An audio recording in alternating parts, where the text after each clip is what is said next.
Hi guys, magandang araw, magandang umaga na naman sa ating panibagong video na naman to mga idol. Ito yung ating ginagamit, rice hull, at ito ang organic na inihahalo natin tong dalawang mixture na to.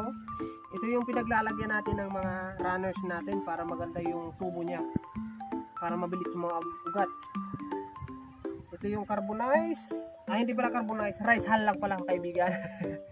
Then organic. Okay.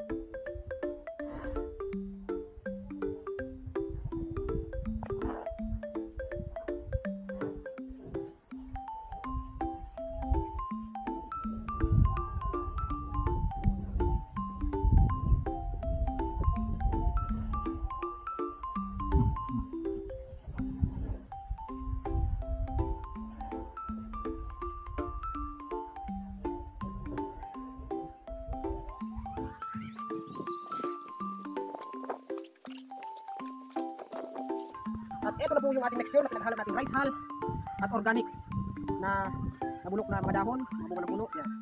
Yan yung mixture niya guys. Sobrang ganda nito pag mga yung mga pananim natin, malagyan. Yung ating papatubo ni strawberry, yung mga runners, dito natin nilalagay. Yan. Yan ang mixture niya. Yan ang ginagamit natin. Ang 2 linggo lang, pag dikit ng runners niyan, ay pwede natin tanggalin. Kasi mabilis mag-ubat. Yan guys. Don't forget po pala sa subscribe sa ating YouTube channel, Bicolano Agri TV. Support po tayo guys para tuloy-tuloy po ang ating ginagawang video. Thank you po.